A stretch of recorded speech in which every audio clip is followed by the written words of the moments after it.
Snow drifted silently across the frozen battlefield, settling on mud-covered helmets and stiff coats. The air smelled like damp earth and gunpowder, the kind that clung to the back of the throat. In the darkness of Christmas Eve 1914, British soldiers huddled in their trench, shivering as icy wind cut through every layer. They could hear the distant crackle of fires from the German side, but otherwise, the night felt unnervingly quiet. Then, through the stillness, a sound rose, soft at first, almost uncertain, a single voice, singing in German. Stille Nacht, heilige Nacht. The melody drifted across no man's land, floating over barbed wire and frozen bodies. The British soldiers froze, listening, their breath puffed in white clouds as the tune grew stronger, joined by more voices, warm and rich against the cold air. One British soldier whispered, "Is that Silent Night?" Before he realized it, someone beside him began humming along. Another quietly mouthed the words. Then, with shaky voices, the British side answered, singing the same song in English. Two opposing armies, covered in mud and fear, singing together in the middle of a war. But the story of that moment didn't begin in the trenches. It started almost 100 years earlier in a tiny Austrian village called Oberndorf. Back then, there were no roaring cannons or muddy trenches. Instead, the air smelled of wood smoke and fresh bread, and the church bells echoed through snow-covered streets. Inside the small St. Nicholas church, a young priest named Joseph Mohr faced a problem that threatened the Christmas service. The church organ was broken. Some said floodwaters had damaged it. Others blamed mice. Whatever the reason, the heavy instrument sat silent, its keys dead beneath his fingers. Christmas without music felt unthinkable. Mohr felt a knot tighten in his stomach. The villagers needed hope.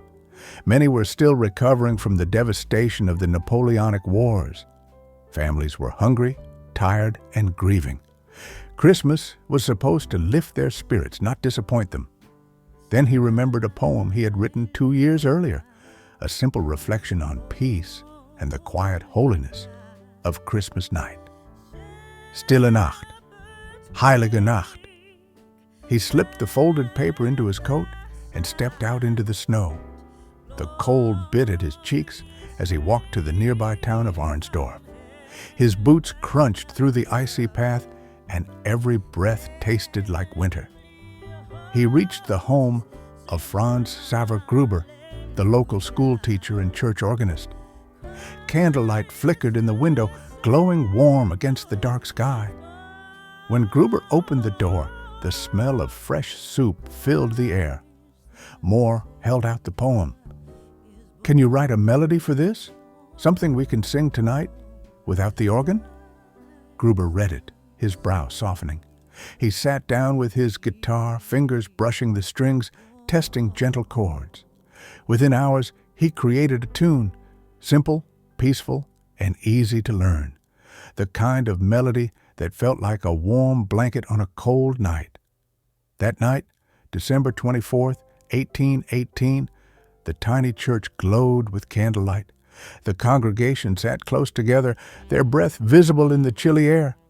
Mohr strummed his guitar, the wood smooth and warm beneath his hands, and he and Gruber began to sing.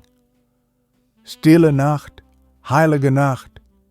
Their voices blended, calm and tender, filling the church with a quiet peace.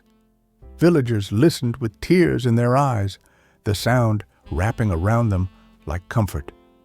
The choir repeated the final lines, soft as a whisper. No one could have imagined that this simple song, created because of a broken organ, would one day circle the globe. Years passed. The song spread from village to village, carried by traveling musicians, choirs, and eventually across oceans. It became a favorite in homes and churches, a reminder of peace and stillness. And now, almost a century later, that same song drifted over a battlefield. Back in the trenches of World War I, the singing grew louder. German voices merged in harmony, warm and full despite the cold. British soldiers joined, their accents mixing strangely with the German words, yet somehow fitting perfectly. One soldier later said it felt like the war itself paused to listen. Slowly, cautiously, German soldiers began to emerge from their trench, hands raised. British soldiers stared in disbelief, hearts pounding. The crunch of boots on frozen ground echoed across the field. Then a British soldier climbed out. The two sides met in the middle of no man's land, shaking hands with numb fingers. The smell of tobacco and shared food filled the air as soldiers exchanged chocolate, cigarettes, and small gifts. Someone kicked a soccer ball, and laughter, real laughter, rose into the night sky. All while Silent Night continued softly in the background. For a few precious hours, the world's most brutal war paused. Men who had been fighting each other the day before stood shoulder to shoulder, united by a song born in a tiny village church because an organ had failed. A song written to give hope to a weary community became the soundtrack to one of the most unexpected moments of peace in human history. And it all began with a broken organ, a simple poem, and two men who wanted to bring comfort on Christmas Eve.